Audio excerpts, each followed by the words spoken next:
Hi, I'm Neil. I'm the creator of Confident Contractor, a community for IT contractors.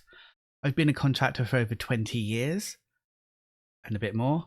And I do some bookkeeping stuff, and I love all that technical wizardry that goes behind integrating systems together. So, accounts and bookkeeping and keeping everything going, and invoicing is all great fun as well. But let's talk about what we're going to talk about today. We are talking about isolation. So let's whiz me up into the corner here. So, isolation. I don't think this is a new subject in the slightest. In fact, it's been around for a very, very long time, and it affects people in different ways. So, what do I mean by isolation? Well, it can be different depending on what scenario you're in. We've got contractors versus employees is just one type of contrast here. But what I mean is, have you ever walked into a room full of people and yet felt alone or lonely?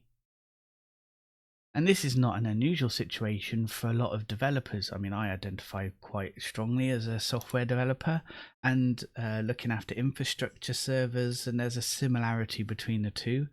They come up with this term DevOps, which covers everything in between. It's great.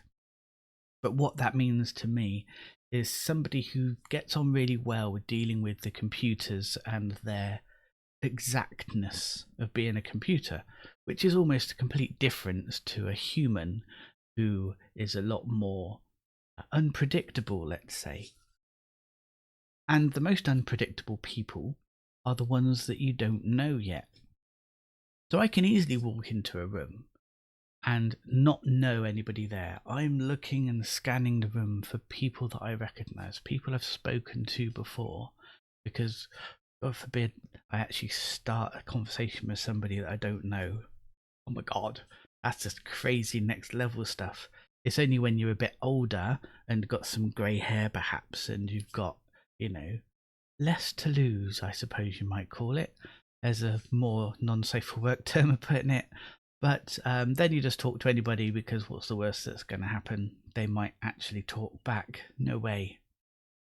But in the beginning, it's hard.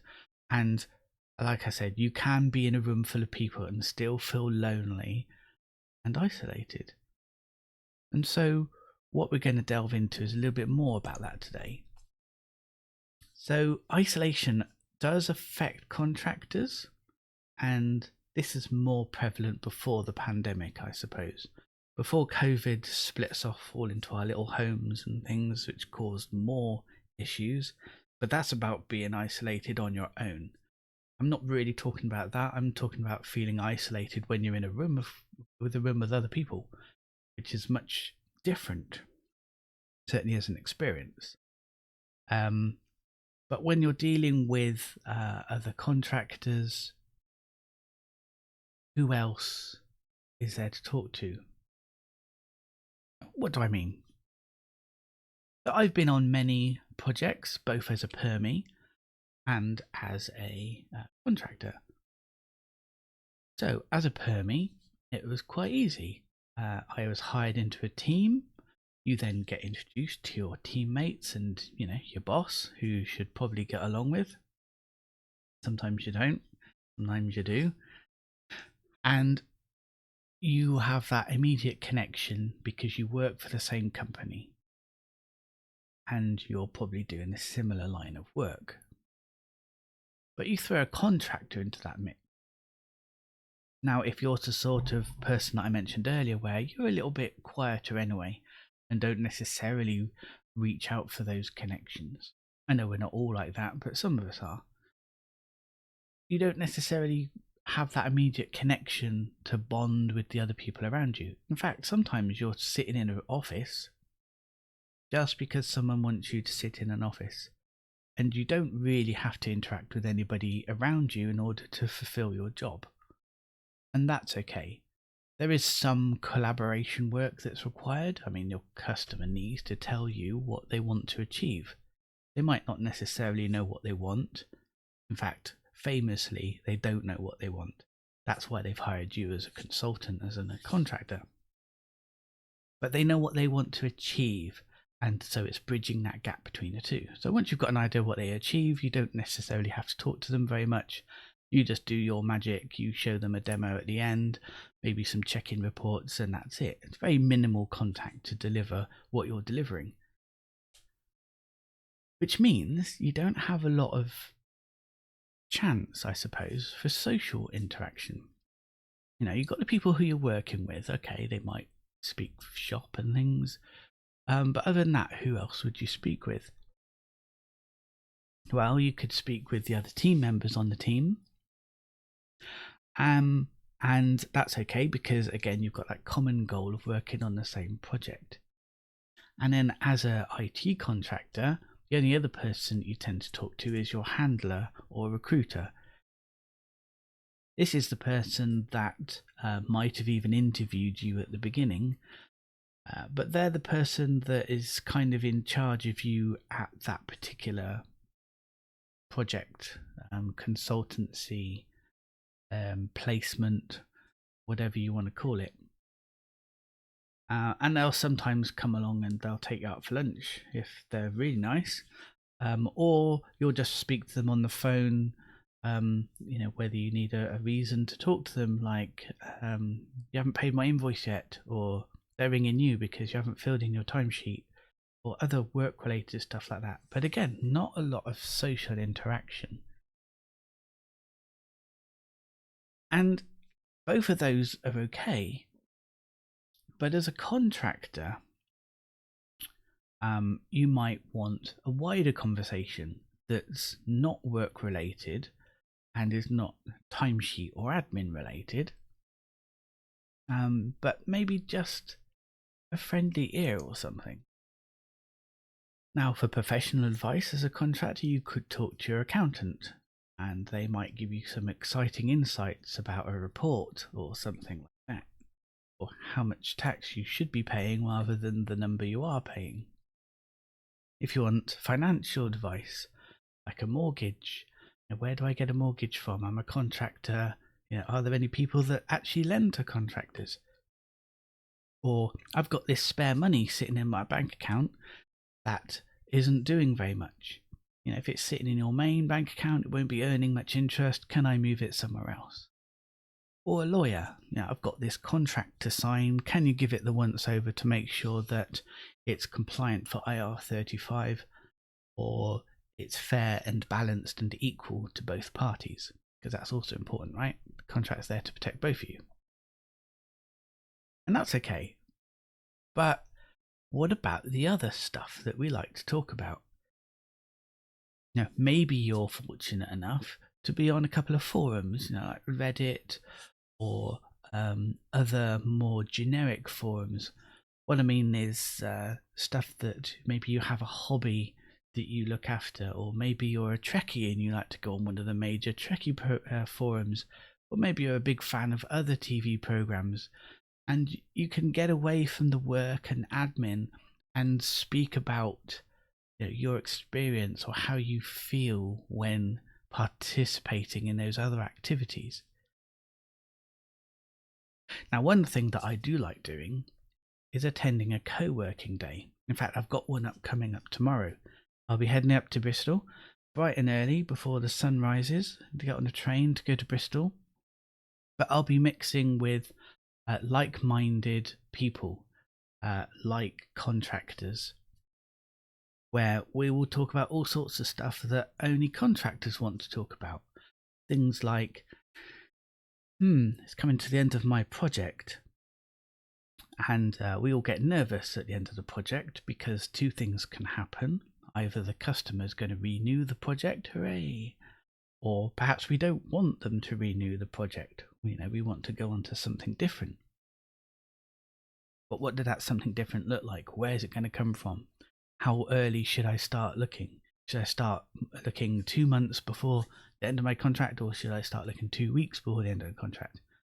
And all these sorts of worries that just seem a little bit smaller if you discuss them with a friend and a like-minded person. So as part of Confident Contractors, it's very much our intention to provide a forum for you to talk and ask questions like that. We also want to provide co-working days. Now they're a bit more tricky because of geographics and people don't have cars maybe anymore. Who knows? I sold my car, by the way. And what else happens? But we certainly want to have meetups. There's regular meetups. They're coming back now where we can physically meet new people. Because I don't know about you, but if I'm going to a meetup and it's online, okay, I can see the main presenter, and that's usually quite interesting. But the other reason for the meetups, apart from the beer and the pizza, is the other people in the room. And some of them might come talk to you and some of them might not. Some of them are friendly, or maybe you can go with a friend and then you can share your experience with that friend. And so those meetups are now becoming more prevalent. Wherever you are, there will be meetups near you, if it's London or Manchester or Bristol or somewhere outside of the UK perhaps, if you're not native to the Green Isles here. But going to those meetups also gives you the chance to unwind and ask or answer other questions. But I did mention Confident Contractor, it's a community for IT contractors, so that we can share in our thoughts and worries and questions, and even give advice to each other, because we all have different experiences. So we got a Slack channel that you can do that on. We also schedule online events similar to this, but a little bit more interactive, because as much as I like LinkedIn, it's not very good at doing an interactive session. If you've put a comment below right now, I won't be able to see it until I refresh my screen. But if I refresh my screen, then we'll lose the feed, and oh my goodness, it's just not well thought out. Anyway, so we do coffee time meetings. Not very long, half an hour or an hour, where we all gather on a virtual platform. My favorite is Google Meet, but others are available, Zoom and stuff. We won't mention the third one because it's rubbish. And we get together and we can see each other and we can hear each other. We can just talk rubbish for half an hour. We also organise an annual event. Might be at Christmas, might be in the summer, where we can come together, enjoy some food and chat and meet in person.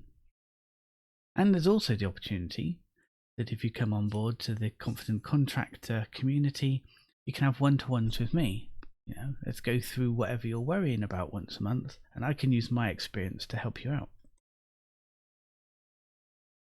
So have you thought about becoming a contractor, or you are already a contractor?